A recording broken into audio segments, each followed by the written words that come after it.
Olá, eu sou o Tuca, e se você chegou até aqui, é sinal que você não tem nada melhor pra fazer da vida, né? Nada melhor, nada melhor. E se você chegou até aqui, e se você chegou até aqui, tá aqui.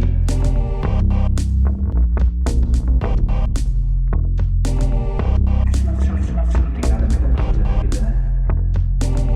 E nada melhor do que falar sobre coisas de menina.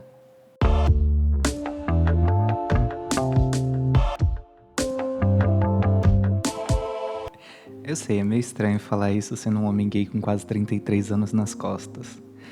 Mas outro dia eu tava pensando que eu sempre gostei de coisas de menina, se é que eu posso falar isso.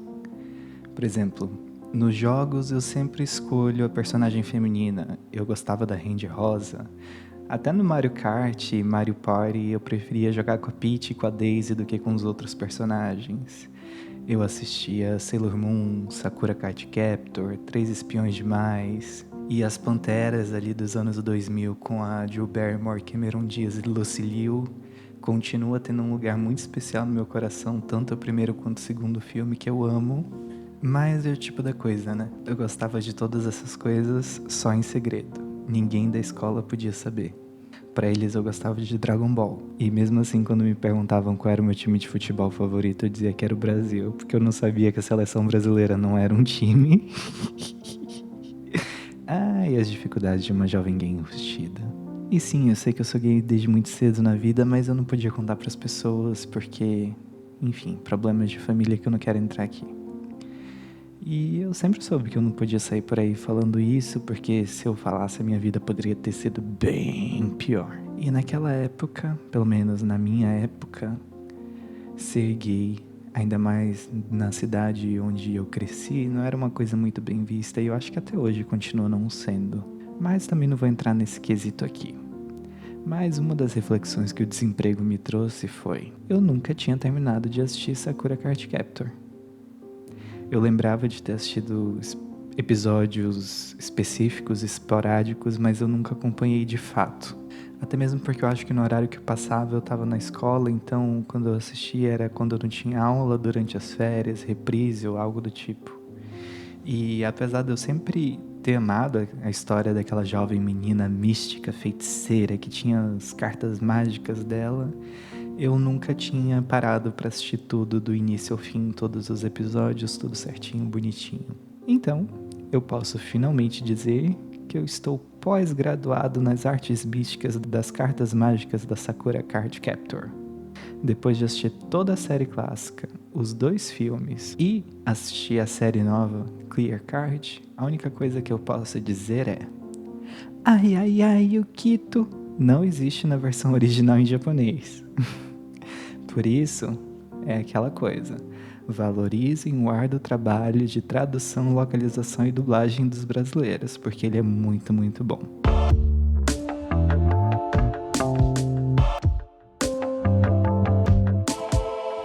Sakura Card Captors é um desenho que ele estava ali muito à frente do seu tempo. Seja pelo carinho e pelo tato que ele sempre tratou os temas ou pela forma que ele é lindamente executado. São coisas assim que existem ali que são perfeitas.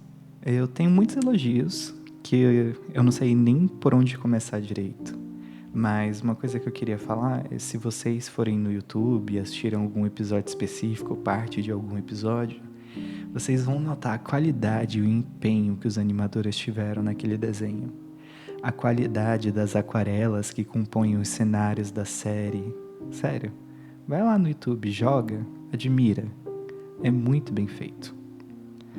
Além disso, eu acho que esse foi um dos primeiros desenhos onde eu vi um personagem menino que era apaixonado por outro personagem menino. E sim, eu tô falando do Shaoran. Que recentemente, eu assisti o original em japonês, com legendas e tudo mais, eu descobri que na verdade o nome dele não é Shaoran, como a gente sempre aprendeu na dublagem. O nome dele é Shaoling. Mas como ele é chinês e os japoneses não falam o L, o nome acabou virando Shaoran. Mas, como a Melim continuou sendo a Melim em português, eu achei muita hipocrisia. Enfim, o Shaolan, ele é apaixonado ali pelo Yukito, assim como a Sakura também é, ao longo de toda a primeira e segunda temporada. E é muito gostoso de assistir isso. É um desenho ali do início dos anos 2000, finalzinho dos anos 90, não tenho certeza. Mas é muito inovador ter um desenho que falasse sobre isso, sendo um homem gay, sendo um menino gay assistindo aquilo, sabe? Porque eles sempre trataram tudo aquilo dali com uma normalidade tão grande. Não era tipo, não tinha toda aquela problemática, ele gosta de um menino, não sei o que, não sei o que. Não tinha, sabe? Isso a gente não via em nenhum outro lugar. Tudo bem que depois o Yukito revela ser, na verdade, o Yue, que era um dos espíritos lá criado pelo Mago Clow, e eles entendem que não era amor de verdade, que era só uma atração pela magia do Yue. Mas ainda assim, nessas 2 temporadas, isso é tratado com a maior naturalidade de todas e não como um problema, como eu já disse. E se o Shaolan queria beijar o Yukito, eu queria beijar o Shaolan. Além desse recorte, ainda tem um recorte da Tomoyo, que ela é apaixonada pela Sakura, mesmo ela sabendo que nunca vai rolar nada entre elas, e ela meio que aceita e decide ficar apenas na amizade. E se for mais a fundo, dá até pra levar em conta que talvez a Tomoyo seja assexual, talvez, aromântica, não sei. Mas como nunca teve nada assim mais explícito no desenho, eu vou deixar essa parte aqui pro povo que estuda semiótica para eles analisarem isso e eu não estudo, então vamos continuar. Mas se na relação da Tomoyo nunca foi explícito nada disso, na relação entre o Toya e o Yukito foi. Ali não restaram dúvidas de que o Toya é bissexual e que ele ama Yukito. Ele é bi porque ele já namorou aquela professora da Sakura, a Mizuki. Inclusive na 3ª temporada, quando o Yue tá perdendo os poderes dele por não ter mais ligação com o Mago Clo, o Toya dá o poder dele pra ele não perder o namorado e aquele episódio inteiro é assim de cortar o coração. Mas me digam vocês lembram de algum outro desenho ou anime dessa época que tratava temas assim, ainda com essa delicadeza? Eu lembro que em Sailor Moon haviam personagens lésbicas, mas como eu não assistia muito a fundo e eu não lembro muito bem, eu não lembro quais eram as personagens e se era uma coisa assim bem explícita delas de falarem, se rolou beijo, se falaram sentimentos concretos uma pela outra. Eu não lembro exatamente se isso aconteceu. Até mesmo porque eu nunca consegui acompanhar tudo e eu já tentei reassistir há 1 ano ou 2 atrás, mas a verdade é que eu acho que ele envelheceu mal.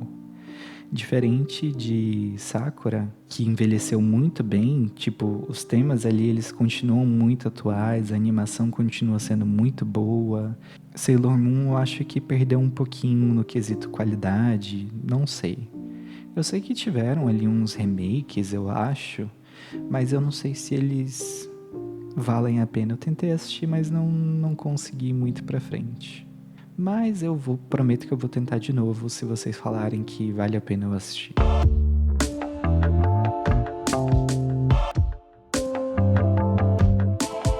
Para quem não conhece a história de Sakura Card Captor, é a seguinte.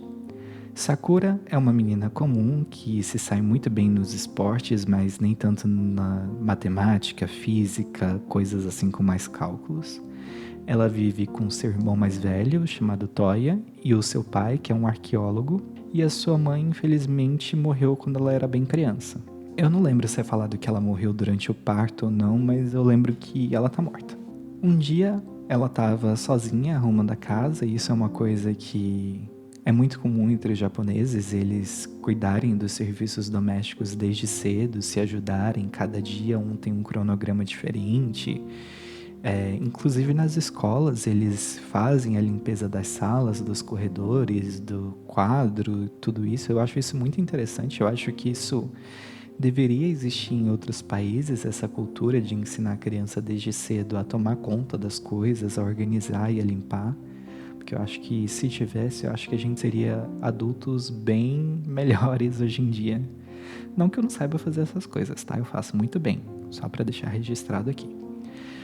Mas eu acho que todo mundo devia saber fazer essas coisas, igual cozinhar. Todo mundo devia saber, nem que se fosse o básico. E isso no Japão é meio que ensinado nas escolas e no resto do mundo nem tanto. Mas voltando ao ponto, um dia ela estava arrumando a casa E ela desce na biblioteca do pai e ela acaba encontrando um livro misterioso.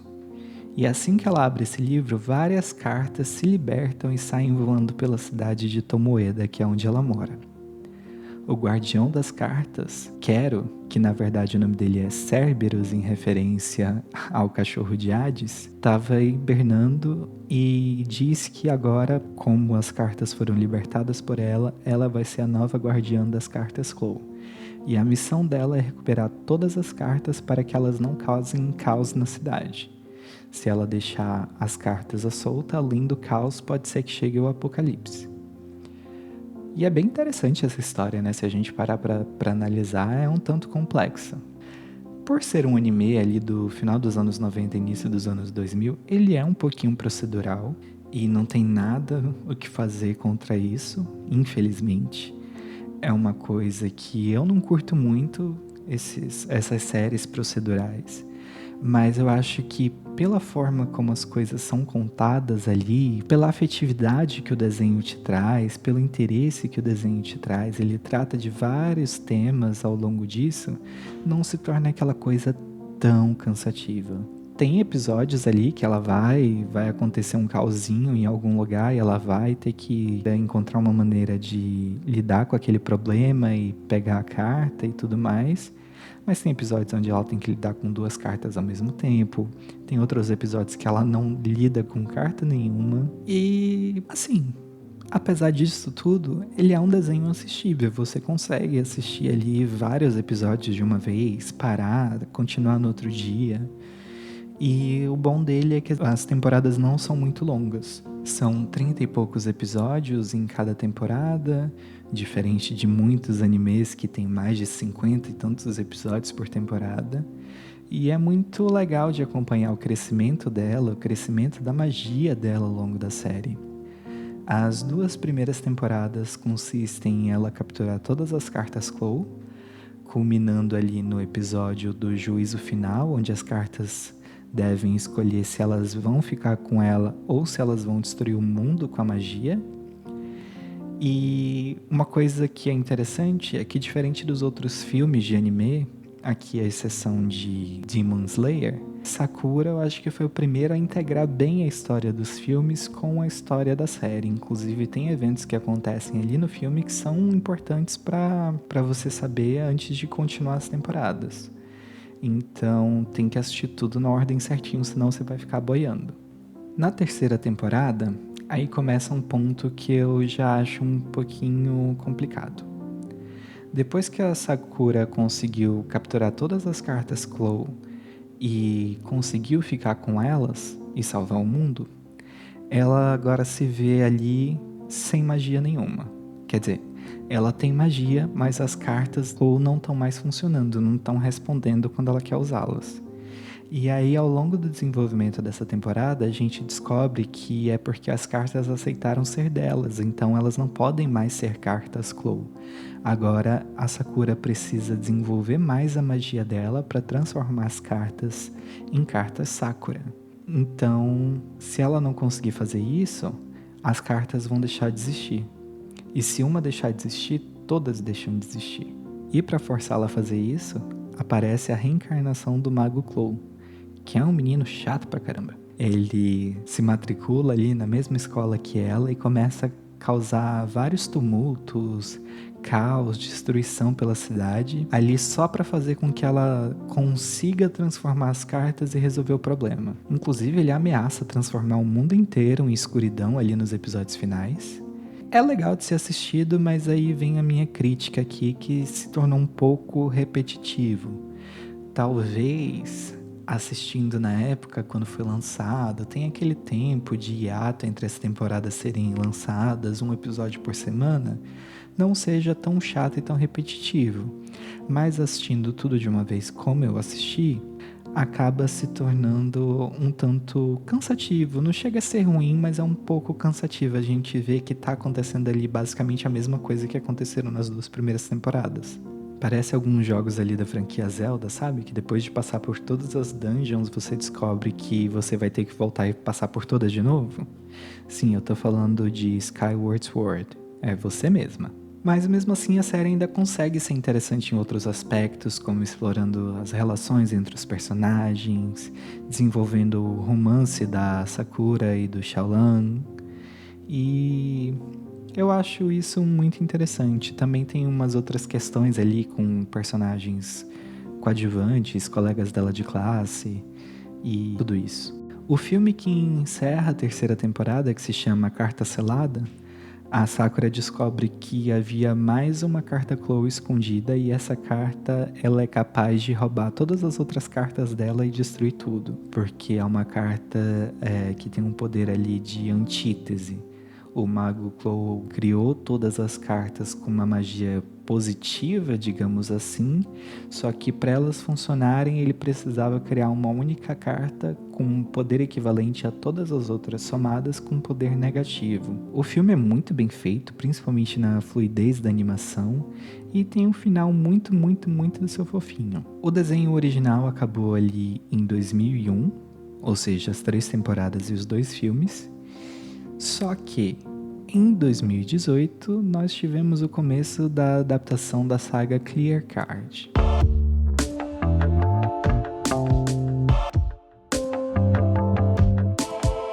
Agora a Sakura tá um pouco mais velha, a vida meio que voltou ao normal, ela tem a magia dela ali, mas ela quase não precisa usar as cartas Sakura pra nada, porque não tem mais ameaça nenhuma, até que uma figura aparece nos seus sonhos e transforma todas as suas cartas em cartas transparentes.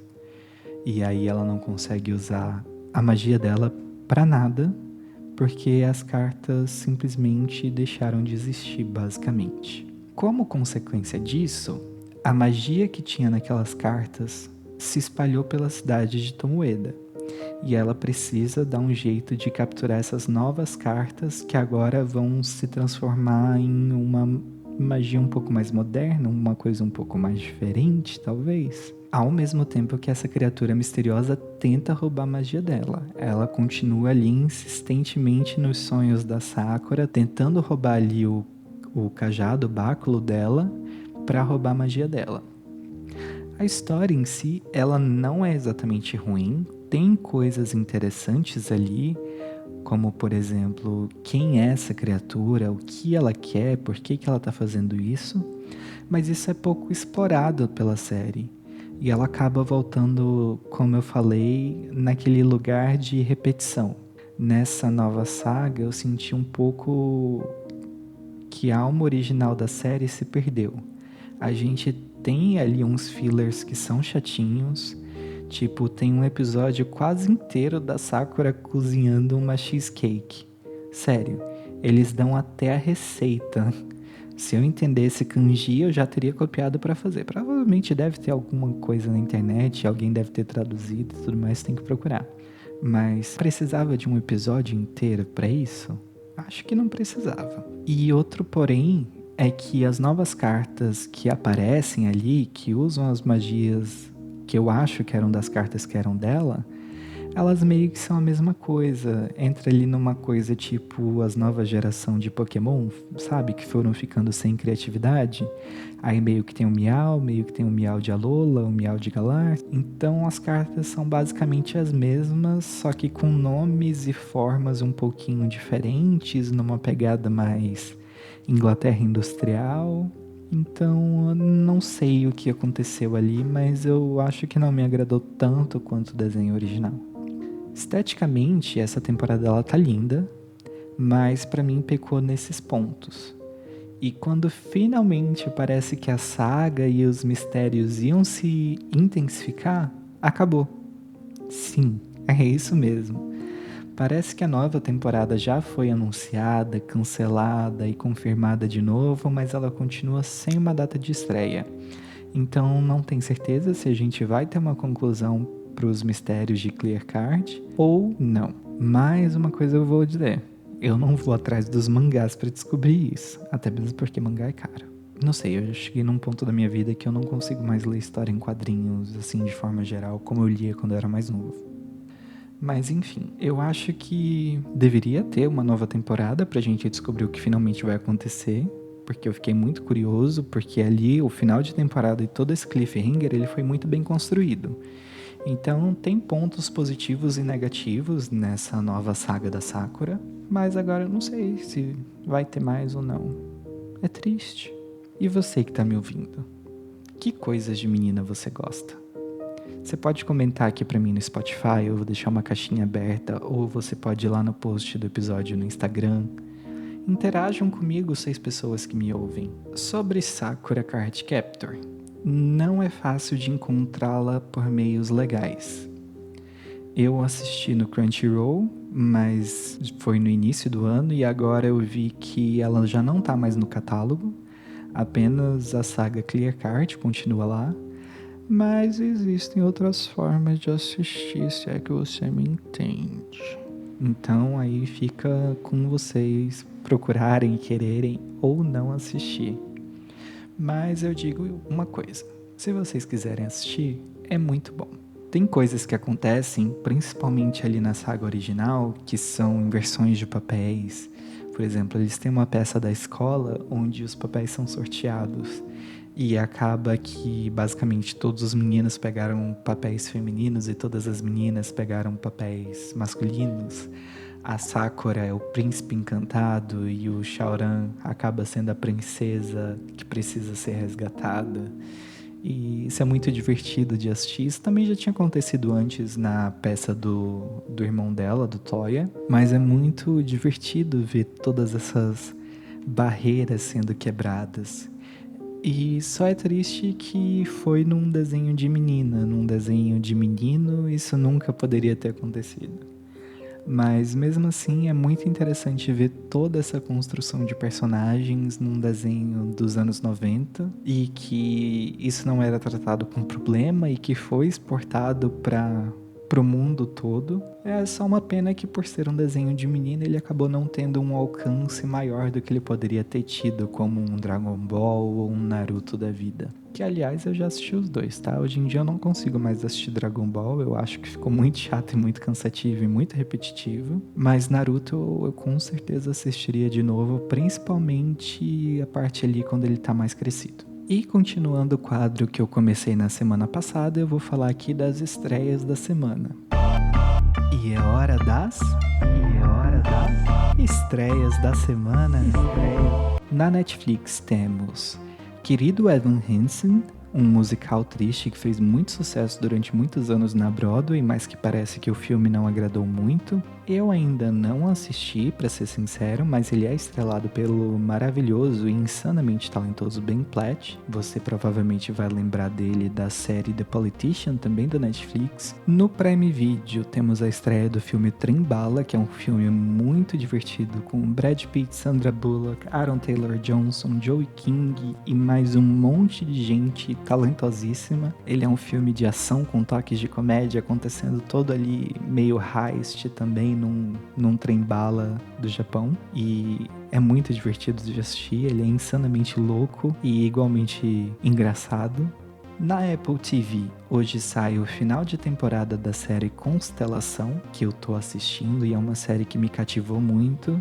Aliás, eu quero fazer um parênteses aqui porque eu tô pensando em fazer um episódio só sobre as séries que eu já assisti na Apple TV. Eu sinto que a qualidade das produções ali, ela tá muito elevada, ela não tá no nível Netflix e Prime Video das coisas, ou ela tá ali num nível de séries HBO, com exceção de uma série que eu assisti na Apple TV que não me agradou muito, inclusive eu não terminei de assistir. Todas as outras que eu tenho assistido por lá são muito boas, então se vocês quiserem ouvir um episódio sobre as séries do Apple TV, comentem aqui que eu faço. E falando em HBO, no Max temos a estreia de uma nova série da HBO, estrelada pela Kate Winslet, chamada Regime. Eu não sei sobre o que é, eu não vi nada sobre essa série, mas eu sei de uma coisa: quando a gente junta as séries da HBO com a Kate Winslet, não tem como dar ruim. E por último, mas não menos importante, nos cinemas hoje estreia o filme Instinto Materno, com a Anne Hathaway e a Jessica Chastain, que é uma espécie ali de estranha obsessão que se passa nos anos 60, quando essas duas mulheres que são muito amigas e têm filhos, um dos filhos delas acaba falecendo tudo ali começa a gerar um grande burburinho e bafafá entre as duas. E além desse, também a gente tem a estreia de um filme da A24 com o Nicolas Cage, que se chama O Homem dos Sonhos. E eu queria aqui dar o mote do filme para vocês. Eu não sei se vocês lembram, mas há um tempo atrás foi feita uma pesquisa sobre sonhos e várias pessoas relataram que existia um homem nos sonhos dela, com umas características bem peculiares, um formato de rosto meio careca, com uma sobrancelha estranha e bem presente, e fizeram um retrato falado e divulgaram isso em jornais e em matérias e blá blá blá, e muitas pessoas foram lá e relataram que também já tinham visto aquele homem nos sonhos delas. Nesse filme, o Nicolas Cage é esse homem. Tô muito ansioso para assistir. Eu sei que esse filme já estreou nos Estados Unidos há alguns meses, inclusive no ano passado, para ser mais exato. Mas ele finalmente vai chegar aqui no Brasil, então eu quero muito ver. E além do mais, é um filme da A24, né? Raramente a gente tem decepções com esse estúdio, produtora e distribuidora. Então, se vocês gostam, tá aqui a minha dica também. E é isso. Boa vida para vocês.